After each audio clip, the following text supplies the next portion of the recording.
Oh, okay. Thanks for joining us. Pick up your guitar, or actually put your guitar down just for a few minutes. Just want to talk about, if you don't have one, why you need an acoustic guitar. Ooh. It's come to our attention.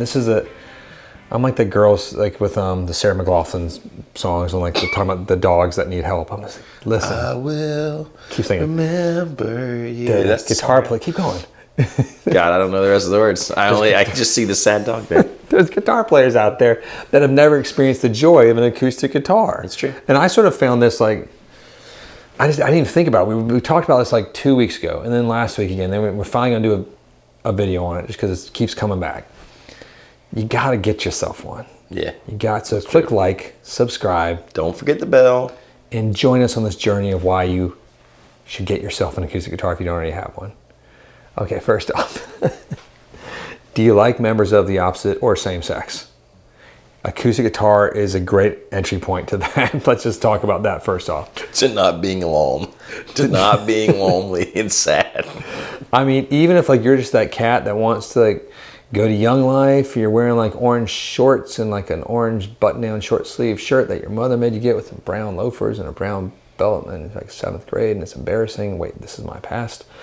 But it's a way you can meet girls there.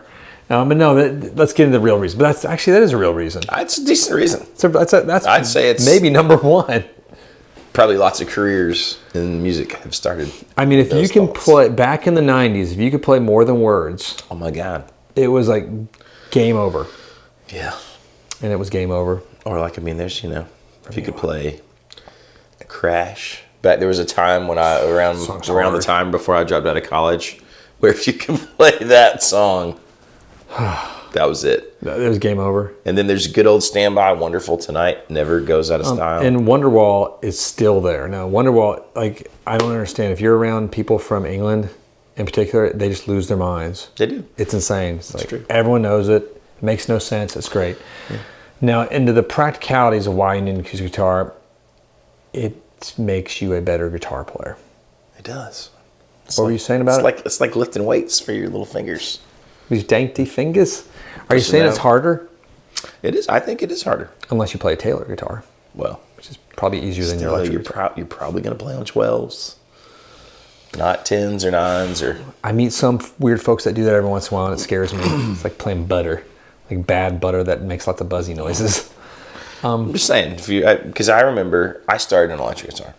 Okay. I had an electric guitar first, which was great and fine, and I think that's cool.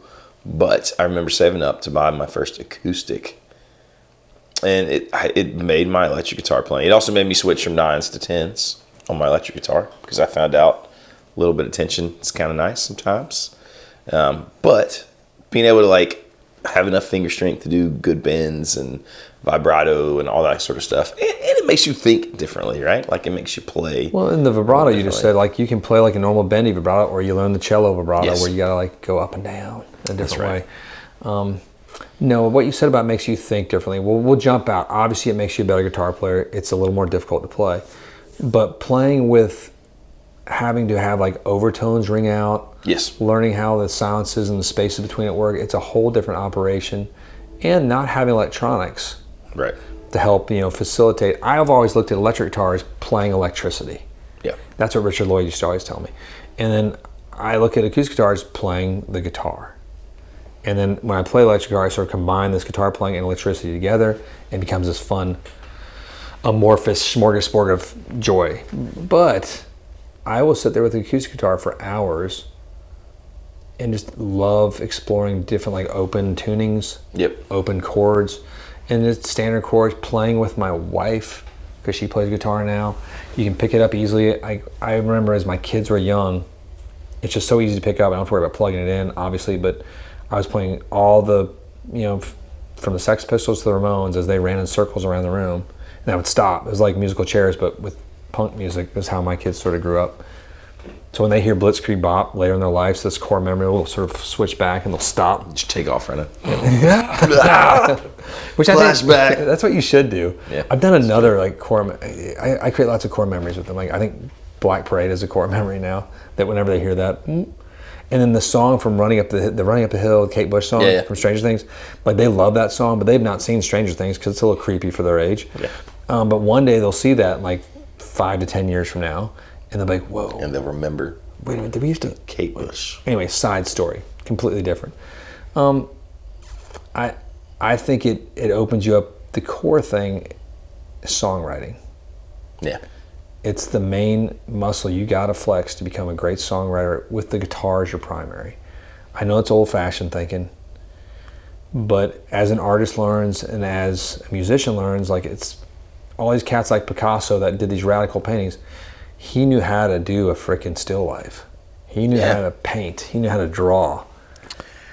I remember reading, like, I don't know, some article in Guitar World or something, and I think it was like Bon Jovi or somebody, the wisdom of John Bon Jovi. God rest his soul. But he was like, if it's a great song, he's like, you compare it down to just an acoustic guitar and a dude singing or a person singing.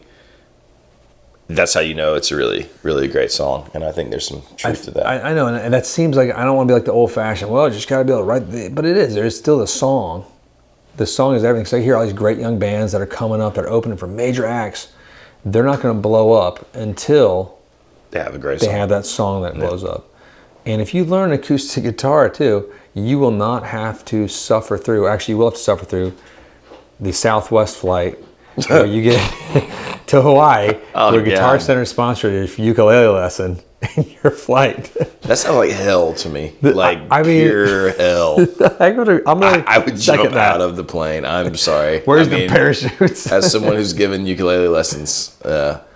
To be in like a forced steel container of hurtling through the sky. You just want to watch your weird, I want to watch my bad movies. Yeah. This is where I watch movies I wouldn't go pay to see. And I'd end up with like the people who would be really excited about playing the ukulele, and I'd be like, oh, yeah, no.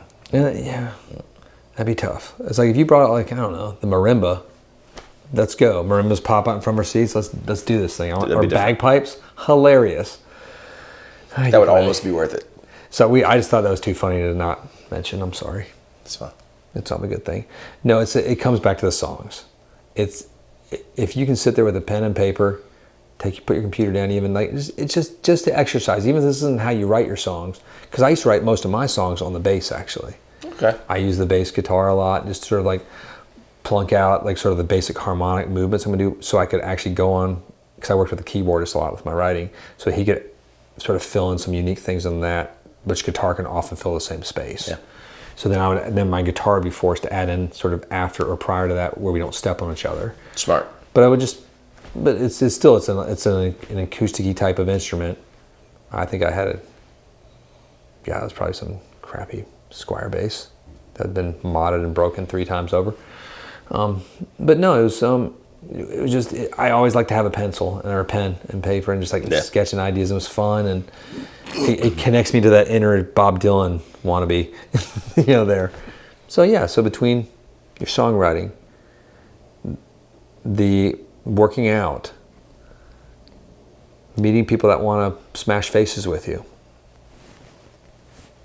and so many other fun things, and just, and what else you got? Those 3. I don't know. I don't know that there's anything more than that. There is. It's like smashing faces, being better at guitar, and then writing beautiful songs. But it's just the joy of it too. There's something like, this was my primary thing, is like just the joy of when you strum an acoustic guitar and that top vibrates and the sounds come out. If it's the right guitar and the right moment for you, it's sort of unreplicable, if that's a word. There's something really cool and sort of pure about that, right? Like yesterday was my nephew's 2-year-old birthday party. God bless him. And he likes to dance around while I play guitar. And so I brought my acoustic over, and then all the kids would come and I'd let them put their hand flat on the top while I just hit a chord, and they couldn't believe how much it shakes, So they were all freaking out about that. I did that with a bunch of kids the other day when I strummed the chords, and I was like, now flatten the top as hard as you can, and kills the sound. Like, we don't understand, like, because it's the top vibrating. That's right, yeah. It's weird. It's not the sound hole making sound. That's just the top vibrating. It's the air and breath. It's so true. It's a fascinating. Then you get into like the different makers of, like, from Martin's great X bracing to Taylor's weird V bracing to like Loudon's phenomenal whatever bracing it is called, the dolphin bracing. I call it the unicorn bracing because it doesn't make sense. But no, it's like that's the fascinating world of acoustics and why you need to jump into it. So stay tuned to us. We're gonna have a whole bunch of series on a bunch of these guitars coming out to your faces in here soon. You got anything else to add to that? I think that's about it. I'm gonna wrap that one up. I say we wrap it up, put a bow on it, stick a fork in it. Call it done. It's done. Like a big pig. Thanks for joining us. Like y'all.